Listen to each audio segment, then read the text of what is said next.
이 책은 고통, 고난이라는 주제에 대해 심도 깊게 생각해보게 해주는 기독교 책입니다. 기독교인으로 살면서 마주하는 질문들, 고통에는 대체 어떤 이유가 있는 걸까? 나에게 일어나는 모든 불행이 혹시 나의 죄 때문인 건 아닐까? 이런 생각을 해보신 적이 있는 분들은 이 영상을 끝까지 놓치지 마시길 바랍니다. 안녕하세요. 오늘은 송민원 교수님의 더 바이블 욥기라는 신간책을 소개해 보겠습니다. 겉으로 보나 안내를 살짝 들여다보나 그럼 우리 마음을 힘들게 하는 주석집 정도로 오해될 수도 있어 보이는데요. 의외로 조금만 인내를 가지면 누구나 재미있게 읽을 수 있는 책입니다. 책을 읽는 매우 중요한 두 축인 가독성과 파격성을 모두 갖춘 성경 해설서라서 그런 것인데요. 특별히 저는 왜 고통이 우리에게 오는지라는 질의응답과 관련해서 기존에 흔히 들었던 답변과는 다른 관점이 가득해서 정말 신선했습니다. 그럼 지금부터 저와 함께 이 책을 탐험하러 본격적으로 떠나보실까요? 일단 저자는 욥기를 아무리 들여다봐도 욥이 왜 이런 고난을 당해야 했는지 그리 타당하게 속 시원한 답을 찾을 수가 없다는 사실에 주목하고 있습니다. 그리고 저자는 욥기를 관통하는 몇 가지 중요한 키워드를 짚어내면서 일단 욥기를 삶의 수수께끼를 설명해 주려는 책보다 오히려 그 수수께끼의 정답을 쉽게 단정 지으려는 태도를 경계하게 만들어주고 있습니다. 저자를 따라 욥기에서 가장 중심이 되는 두 개의 핵심 단어가 있는데요. 하나는 까닭없이, 욥기가 기록된 본래 언어인 히브리어로는 흰남이고요. 또 헤아릴 수 없는 이라는 번역어로 소개될 수 있는 히브리어로는 리플라우트라고 하는 말이 있습니다. 저자는 무엇보다 우리가 대표적으로 잠언과 같은 책에서 배울 수 있는 세상의 공식, 이를 어떤 원인에 따라서 무조건 그에 맞는 결과도 나오기 마련인 것이라고 하는 인과응보의 규범이라고 해볼까요? 그런 게 우리 평소 삶에서 대체적으로 맞을지 몰라도 그래도 예외 역시 분명히 존재한다는 사실을 선명히 그려내는 책으로서 바로 욥기를 소개해주고 있습니다. 즉 그러니까 하나님은 헤아릴 수 없는 리플라우트 하나님이신 거고요. 그리고 우리 기독교인은 그런 하나님께서 우리를 까닭없이 대가 없이 사랑하신다는 것을 알고 믿고 있는 것이므로, 그렇다면 바로 그런 이유에서 인간 역시도 그런 까닭이 없는 리플라우트한 믿음과 사랑으로서 존재할 수 있는가, 이걸 한번 이 책을 통해 생각해보게 해주고 있는 것입니다. 책은 욥기에서 시작점 1, 2장 그리고 마침점 42장 7절 이후, 이 시작점과 마침점인 산문 부분을 액자의 틀로서 확정된 것으로 전제하고 그 사이에 있는 욥과 친구들 또는 하나님과의 대화로 구성된 운문 부분을 바라보아야 하는 것이라고 주지해줍니다. 1장, 2장에서 확정한 성경이 가진 욥에 대한 이해는 3장 이후의 욥과 일치하는 것으로 보아야 하는 거고요. 그러니까 욥은 이미 1장에서부터 성경 또는 하나님의 평가에 따라서 당대 의인이자 완전한 지혜자로서 평가를 받고 있는 거로 생각해야 하고요. 그렇다면 이후 벌어지는 모든 논쟁은 어떤 구도로 이루어지느냐? 바로 한쪽에 모든 일에는 반드시 그 일을 자초한 원인과 까닭이 분명히 있기 마련이라고 주장하는 새 친구 vs 때론 원인을 제공한 까닭이 없이 일어나는 일이 있으며 그 안에서는 까닭이 설령 진짜 있다 하더라도 그건 인간이 모르는 영역으로 끝까지 남겨진 부분일 수 있다. 그리고 그 경우가 지금 바로 자신의 경우다라고 주장하는 욥 사이에서 이루어지는 것으로 볼 수 있는 그런 논쟁의 구도라는 것이죠. 이는 욥기 전체의 내용을 바라볼 때 근대 유럽의 성장소설 같은, 뭔가 욥이 고난을 겪고 난 뒤에 비로소 멋지게 성장하고 깨달음을 얻는 주인공으로 읽지 않아야 한다는 관점 안에서 이루어지고 있는 것인데요. 그래서 욥이 마지막쯤에 회개를 하고 났더니 결론적으로 반전이 일어나게 된 것으로 읽는 것도 오독으로 보고 있는 것입니다. 사실 현대 독자 입장에서는 성장 스토리에 워낙 익숙하다 보니 그런 틀로 욥기를 읽을 수가 있게 되는데, 이 욥기가 기록된 배경, 상황, 환경 속에서 히브리어로 된 욥기를 선입견 없이 다시 제대로 들여다보면 새로운 이해를 얻을 수 있는데, 그것이 바로 욥기의 신학과 메시지를 보다 선명히 드러내줄 거라는 저자의 강력한 메시지가 나타나고 있는 겁니다. 이 저자의 안내를 따라서 3장 이하 욥의 발언의 경우도 보면 욥이 하나님께 반항한다, 대적한다는 해석이 아닌 시편의 탄식시들처럼 이해해볼 수 있게 되는 거고요. 이는 예레미야 20장의 탄식과도 비슷하고 하나님을 저주하거나 대적하기보다는 왜 내게 이런 일이 벌어지게 했나요라는 처절한 심정의 호소로 볼 수 있게 안내해주는 것이기도 합니다. 관련해서 저자의 안내를 따라보는 욥의 탄식시의 한 대목인 10장, 그 중에서도 1, 2절을 저자의 번역으로 만나볼게요. 살아있는 것이 너무 끔찍하다고 말할 수밖에 없네요. 너무 고통스러워서 말하지 않을 수 없어요. 저는 하나님께 말씀드리고 싶어요. 제발 저를 나쁘게 여기시지 말아달라고. 제가 잘못한 것이 무엇인지 제발 제게 알려주시라고. 이렇게 읽으면서 울지 않을 수 없게 하는 처절한 심정이 그대로 느껴지는 여러 문장들을 이 책을 통해 수차례 만나볼 수 있었습니다. 다시 한번 우리가 기억하고 있어야 할 내용을 저자가 이렇게 말해줍니다. 욥기의 독자들은 욥에게 왜 고난이 임했는지 그 이유를 알고 있다. 다만 욥은 모른다. 1, 2장에 나온 하나님과 사탄 사이에 벌어진 내기와 관련해 욥뿐 아니라 세 친구도 모두 원인을 모르는데도 욥만 빼놓고는 모두가 다 자기네만 인과를 아는 것처럼 생각하고 있다는 사실을 우리는 기억해 볼 수 있는 것입니다. 17장 1절에서 3절까지 저자 번역도 한번 볼게요. 제 영혼은 망가졌고 제 삶은 끝났습니다. 이제 무덤만을 기다리고 있습니다. 단지 제 곁에서 조롱하는 자들만 있고 제 눈은 그들의 괴롭힘을 벗어날 수 없습니다. 오 제발 당신께서 저의 보증이 되어주세요. 저의 손을 잡아주리가 하나님이 아니시면 대체 누가 있겠습니까? 저항과 탄식 중 점점 더 탄식에 가깝게 읽혀지지 않나요? 이렇게 하면서 욥기 전체를 다시 읽어보는 경험을 해보는 것도 시편의 탄식 시에 확장판을 보는 듯한 기분이 들면서 또 위로가 되고 그러는 것 같아요. 비슷한 맥락을 가진 저자의 번역 대목을 한 번만 더 보겠습니다. 아, 내가 그분을 만날 수 있는 법을 알고 있다면, 그분께서 계시는 곳에 갈 수만 있다면, 그분 앞에 내 문제를 펼쳐놓을 수만 있다면, 그렇다면 내 입에는 할 말들이 가득할 텐데, 그분께서 내게 하시는 말씀을 내가 알아들을 수만 있다면, 그분께서 내게 말씀하시는 것을 내가 이해할 수 있다면, 과연 그분께서는 엄청난 힘으로 내게 반론을 늘어놓으실까? 아니라네. 오히려 그분은 나를 지지해줄 것이라네. 그곳에서는 올바른 판정이 내려져서 부디 내가 이 재판에서 영원히 풀려날 수 있기를.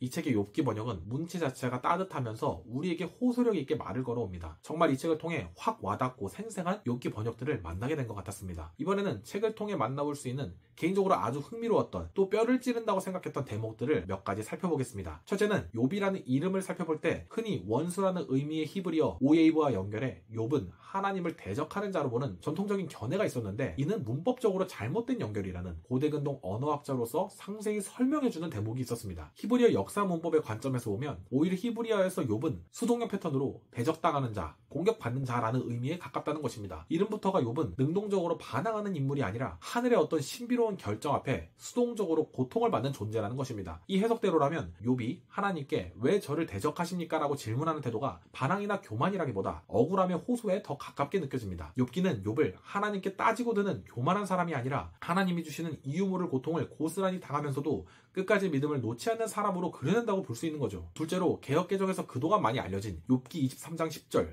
그가 나를 단련하신 후에는 내가 순금같이 되어 나오리라.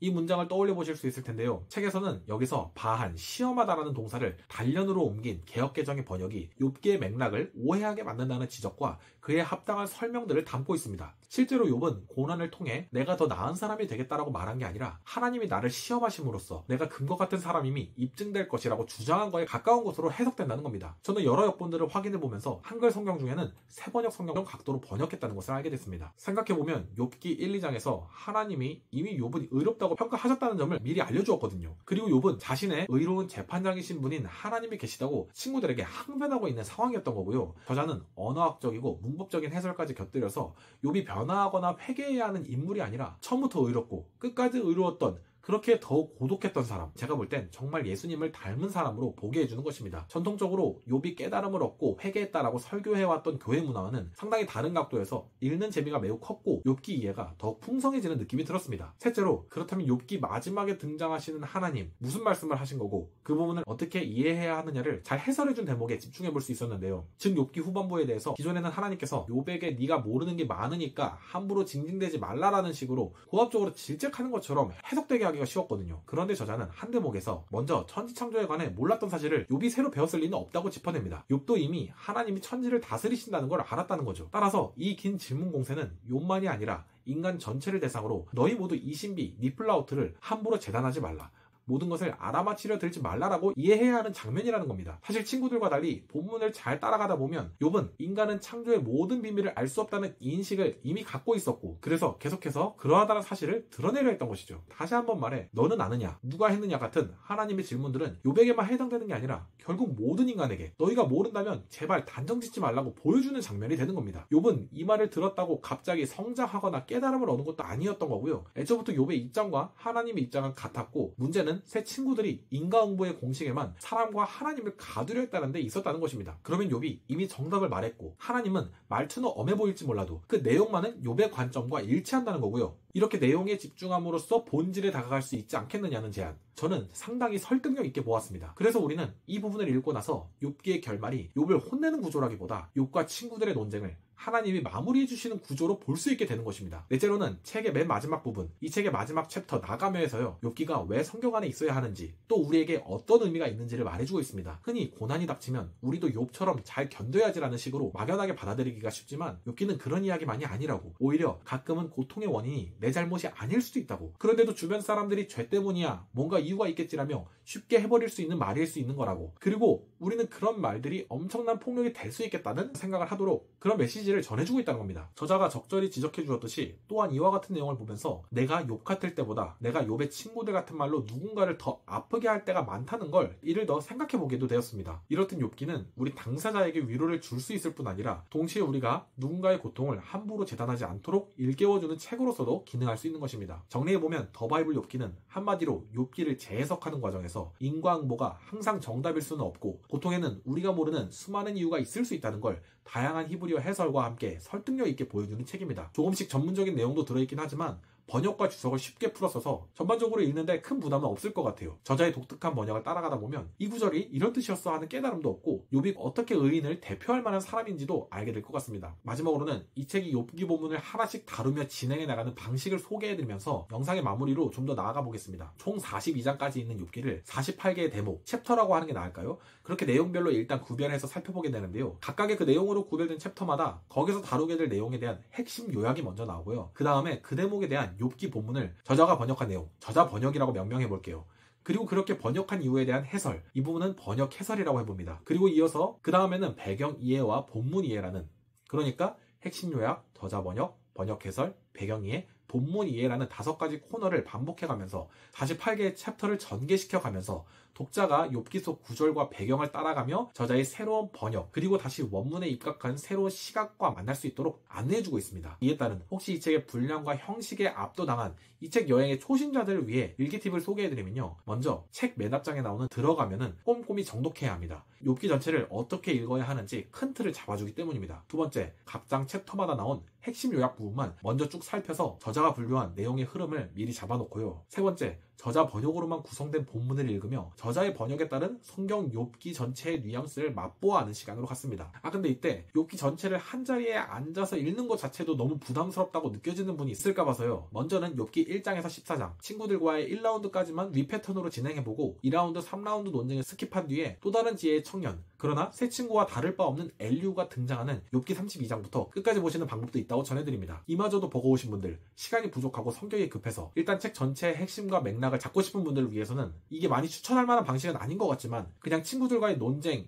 1라운드 등장 직전까지, 즉 1장에서 3장까지만 보고 엘리오의 연설부터 보든가 또는 스킵하고 바로 38장에서 하나님 등장하시는 대목으로 가서 보시는 방법도 있다는 것은 소개드립니다. 일단 책을 사보시라는 뜻이에요. 물론 이후에 다시 그 사이사이 중간중간에 어느 폭풍우 같은 여정들을 거쳐서 이러이러한 결과가 일어나게 된 건지는 보다 생생히 확인하게 되시길 바라는데요. 아무튼 책을 일단 잡고 뭘 말하는지 빨리 아셔야 하는 분들이 있을까봐 이런 제안도 드려보는 겁니다. 다시 돌아와서 지금까지 들어가면은 정독하기, 책 전체 핵심 요약 훑어보기, 세 번째, 저자 번역을 통해서 욥기를 다시 읽어보기, 여기까지 소개해드렸는데요. 이어서는 계속해서 이 책을 통해 욥기를 공부하면서 특히 더 궁금한 점이 있다면 이어지는 배경 이해와 본문 이해 그리고 번역 해설을 참고하는 방법을 전해드립니다. 그리고 나중에는 전체 구성 안에서 세부적인 속을 들여다보기도 하고 속을 하나씩 파고 들어가면서 욥기 전체를 고려하고 염두에 두고 그런 식으로 공부하면서 그때그때 새롭게 떠오르는 깨달음들을 정리하고 자기 신앙 안에서 이를 적용하고 정립하는 시간으로 삼아볼 수도 있겠습니다. 욥기가 없었다면 혹은 이 책 같은 욥기 해설이 없었다면 우리 모두 대체로 새 친구 쪽의 사고방식에서 평생 벗어나지 못했을지도 모르겠습니다. 그래서 더욱 이 책에 있어서 감사하다는 표현이 절로 나오게 됩니다. 지금 혹시나 인과응보의 공식에 자신을 끼워 맞추며 더 괴로워하거나 누군가에게 네가 뭔가 잘못했으니 그런 거지라는 말을 쉽게 뱉고 있진 않았는지 돌아보는 계기가 되었으면 좋겠습니다. 마음에 확 다가오는 번역 그리고 꼼꼼한 히브리어 해설, 주범적 지혜와 예외가 있다는 반성적 지혜라는 뚜렷한 틀을 제공해 줌으로써 욥기를 어렵지 않게 저자의 관점 아래서 들여다볼 수 있게 하는 이 책을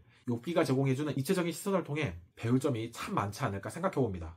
더 바이블 욥기를 통해 만나는 새로운 번역과 해설의 세계가 조금이라도 더 궁금해지셨다면 좋겠습니다. 함께 나눈 내용들이 여러분께서 이 책을 읽어나가는데 작은 도움이 될 수 있으면 좋겠습니다. 오늘의 베테진의 언어교실에 베블리오테카, 라틴어로 도서관을 의미하는 비블리오테카, 앞글자에 비 대신 베테진의 배를 넣은 베블리오테카의 북리뷰는 여기까지입니다. 긴 영상 끝까지 시청해주셔서 감사합니다. 도움이 되셨다면 좋아요와 구독, 그리고 댓글 부탁드립니다. 영상을 듣거나 책을 보시면서 또 다른 감상을 나눠주셔도 좋겠습니다. 또 다른 좋은 책으로 만나 뵙겠습니다. 다음에 만나요.